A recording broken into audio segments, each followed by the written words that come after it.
When I first visited from Southern California to London, I thought I had the easiest international move imaginable. I already spoke the language. I'd grown up watching British movies, binge-watched British crime dramas, and somehow convinced myself that the biggest adjustment would be remembering to drive on the left if I ever rented a car. Instead, within my first week, I managed to confuse a waiter by tipping twice, accidentally blocked an entire line of commuters by standing on the wrong side of an escalator, smiled happily when someone politely rejected my idea because I thought they were complimenting it, and nearly stepped into traffic because my brain kept looking in the wrong direction. None of those mistakes happened because Britain was strange. They happened because it felt so familiar that I stopped paying attention. That's what surprised me most. If I had moved somewhere with a completely different language and culture, I would have expected to feel like an outsider. I would have been careful. I would have watched what everyone else was doing before jumping in. But Britain tricks Americans in a different way. It looks familiar enough that we assume we already understand the rules. We hear English, see Starbucks on the corner, recognize the grocery stores, and think, I've got this. Then something tiny happens that leaves you wondering why everyone suddenly seems slightly uncomfortable. It's like playing a board game where you already know the pieces, but someone quietly changed half the rules without telling you. That, I think,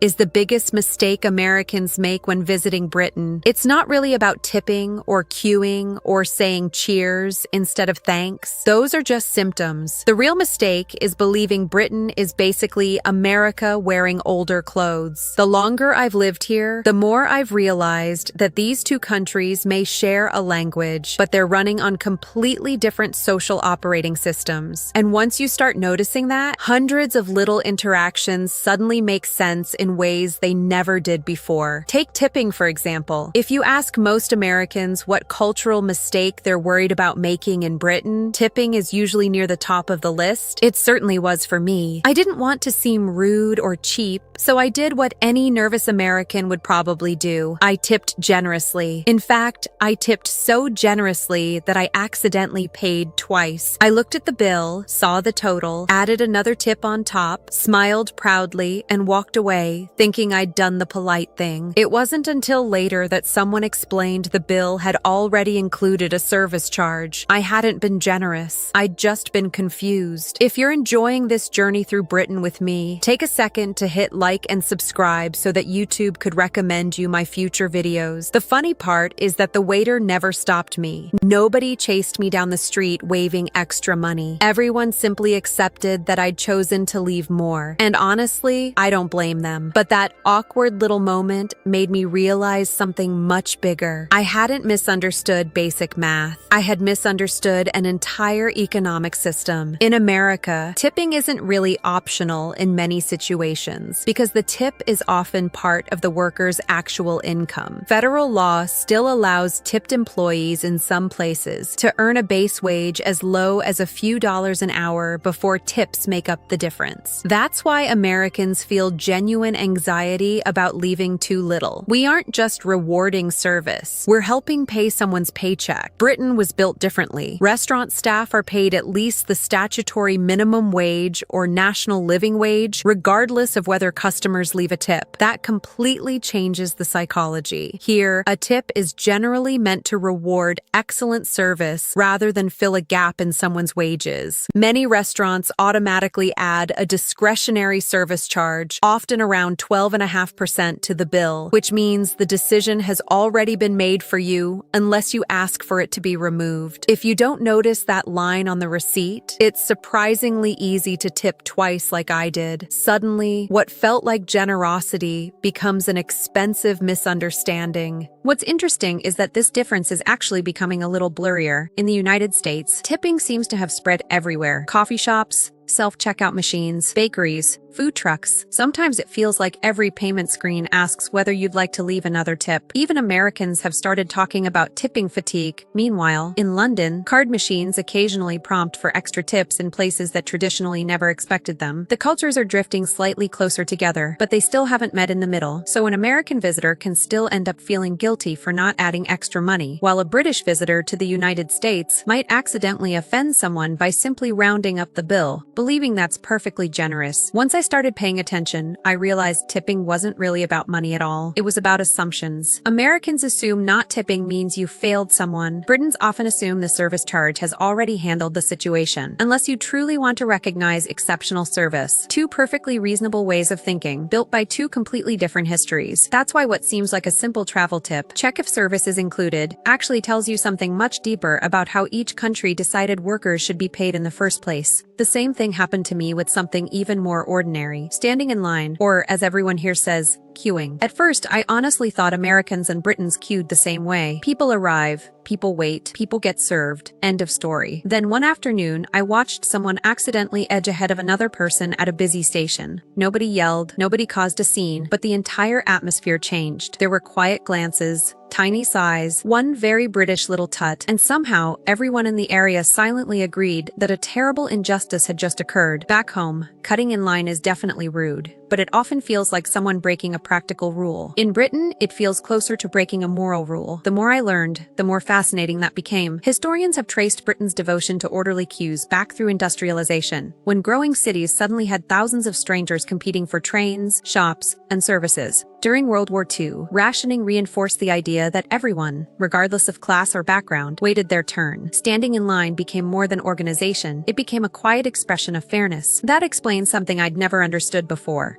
British people rarely need dramatic confrontation to enforce a queue, because the queue mostly polices itself. You don't need a security guard when everyone already agrees on the rules. Researchers have even estimated that the average person in Britain spends around 47 days of their life waiting in queues. Another study suggests frustration starts building after roughly 6 minutes of waiting. Yet despite that impatience, the line itself isn't the enemy. Cutting the line is. Those are two very different things. One says, I'm tired of waiting. The other says, my time matters more than yours. Before we get into one of the biggest surprises in Britain, make sure you're subscribed so you don't miss the next documentary. If you're enjoying this series, I'd really appreciate a quick hype to this video. After 2 years here, I still catch myself smiling at how seriously queues are taken, but I also understand them differently now. They're not just evidence that British people like order. They're evidence that fairness, at least in public life, is often expected to happen quietly rather than loudly. And just like tipping, the queue isn't really about the queue. It's another clue that Britain and America often solve the same everyday problems using completely different ideas about how society should work. Once I realized that, I stopped asking whether one way was better than the other. I became much more interested in why they were different in the first place, and that's where the story became even more surprising. The biggest shift for me, though, wasn't learning how to pay a restaurant bill or where to stand on an escalator. It was realizing that people weren't always saying exactly what I thought they were saying. One of my British coworkers once listened to an idea I was excited about, nodded politely, smiled, and said, "That's an interesting idea." I walked away feeling pretty good. Interesting sounded positive to my American ears. A few days later, I realized the idea wasn't moving forward, and someone gently explained that the comment hadn't really been encouragement at all. It had been a very polite way of saying, "I don't think that's going to work." Nobody had lied to me. I had simply translated the sentence using the wrong cultural dictionary. Once that happened, I started noticing these tiny moments everywhere. Someone would say, "I might come along later," and I'd assume there was still a good chance I'd see them. Most of the time I didn't. Someone would say, "We'll have to see," and I'd hear optimism, while they often meant the opposite. Even the word sorry seemed to have an entirely different job description. People said sorry when someone else bumped into them. They said sorry before asking a question. They said sorry while squeezing past someone in the supermarket. After a while, I realized sorry wasn't always an apology. It was more like social cushioning, making everyday interactions smoother without turning every little inconvenience into a confrontation. As an American, I'd been taught that good communication meant being clear. If you disagreed with someone, you respectfully explained why. If you didn't want to do something, you politely declined. That approach values transparency because everyone leaves the conversation knowing where they stand. British communication often aims for something slightly different. Clarity still matters, of course, but preserving the relationship matters too. Instead of delivering criticism head-on, people frequently soften it, wrap it in careful language, or leave enough space for the other person to save face. The message is still there, it's just delivered in a gentler package. The more I paid attention, the more I realized this wasn't just an amusing travel stereotype. International companies actually train employees to recognize these differences because misunderstandings happen all the time. Imagine an American manager hearing, "Perhaps we could revisit this later," and thinking the discussion is still open, while the British colleague believes they've already closed the subject. Or imagine a British employee giving carefully, softened feedback that an American manager dismisses because it doesn't sound urgent enough. Nobody is trying to be confusing. They're simply following communication rules they've practiced their entire lives. One of my favorite examples is something you'll hear almost every day in Britain. Someone walks past you and says, "You all right?" The first time it happened, I instinctively wondered if I looked sick or upset. I almost started explaining that I was fine,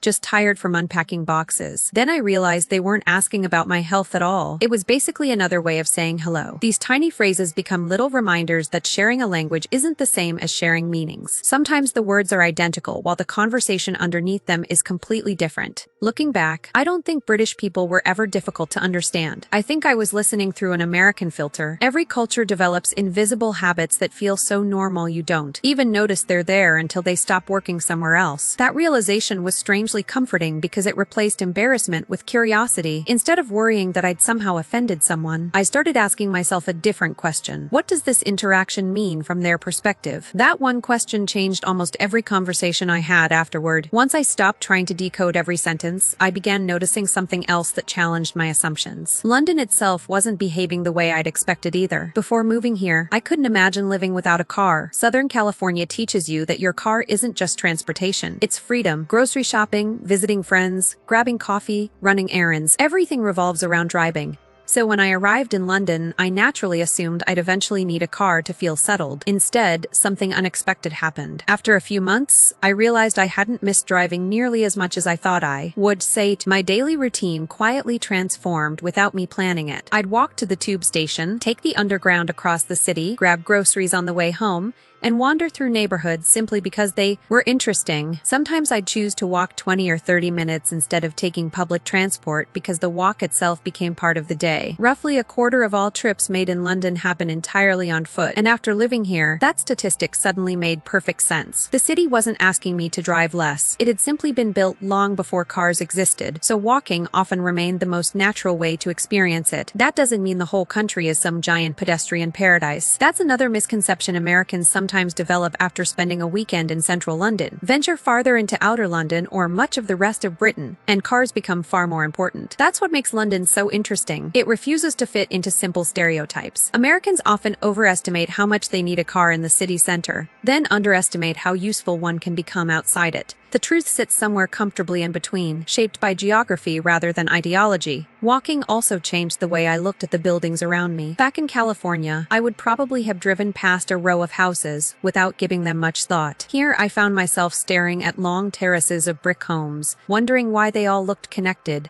At first, I just thought they were charming. They felt like movie sets somehow made real. Then I learned that these streets weren't designed simply because someone thought matching houses looked nice. They were the result of centuries of rebuilding, population growth, changing tax policies, and limited urban space. Some even have bricked-up windows that aren't decorative at all, but leftovers from an old window tax that encouraged homeowners to seal windows rather than pay for them. Suddenly, the city stopped feeling like a museum and started feeling like a history book where people still happen to live. Perhaps the funniest expectation I brought with me was about the weather. Before moving, friends acted as though I was relocating to a place where rain fell every hour of every day. I packed umbrellas like they were survival equipment. My suitcase probably looked as though I was preparing for a month-long expedition through a rainforest. Then I got here and discovered something that completely confused me. It certainly felt gray. There were plenty of cloudy mornings. There were little bursts of drizzle that appeared and disappeared without much drama. But there were also far more bright afternoons than I'd expected, and many days when the umbrella stayed folded in my bag. When I finally looked at the numbers, the stereotype became even more surprising. London actually receives less total rainfall in a typical year than New York City, and dramatically less than places like Miami or Seattle. The city's reputation doesn't come from torrential downpours. It comes from frequency and atmosphere. Instead of spectacular storms, London often serves up light drizzle, overcast skies, and soft gray clouds that linger even when almost no rain is falling. Your eyes remember the clouds more than your shoes remember getting wet. That's such a perfect example of how perception quietly rewrites reality. These days, I still carry a small umbrella because, well, this is Britain, but I also carry sunglasses, and honestly, I use them more often than the stereotypes would have led me me to believe. Living here has taught me that many of the things Americans think they know about Britain aren't completely wrong. They're just incomplete. The weather isn't always rainy. London isn't always built around cars. British conversations aren't vague because people are shy. Each assumption contains a tiny piece of truth wrapped inside a much larger story. And once you start peeling back those layers, you stop seeing Britain as a collection of familiar cliches and begin seeing it as a place that constantly rewards paying closer attention. There was one assumption I carried with me from America that turned out to be much more serious than getting a restaurant bill wrong or misunderstanding a conversation. Like a lot of Americans, I'd always heard that Britain had free healthcare. The NHS almost felt mythical from across the Atlantic. It was constantly mentioned whenever Americans debated healthcare back home. So somewhere along the way, I'd quietly absorbed the idea that if you happened to be in Britain and something went wrong, the National Health Service would simply take care of you. It sounds reasonable until you discover there's one very important detail hiding inside that sentence.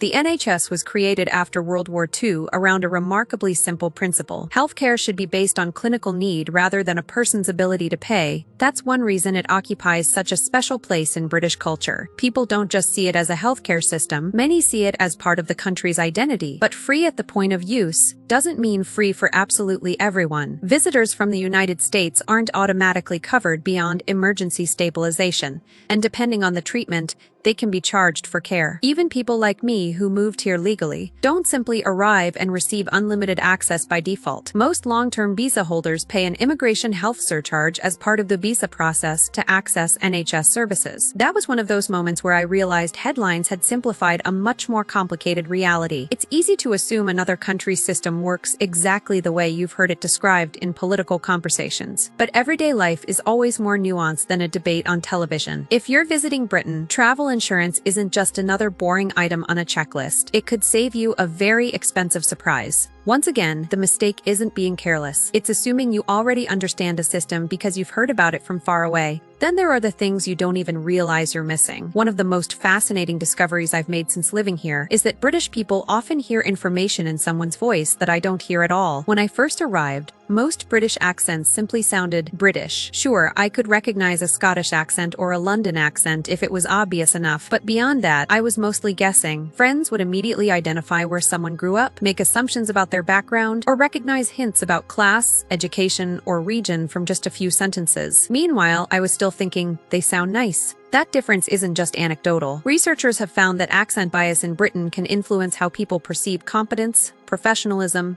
and even trustworthiness. Certain accents are still associated with prestige, while others carry unfair stereotypes that have lingered for generations. America certainly has accent stereotypes too, but they generally don't map onto social class in quite the same deeply rooted way.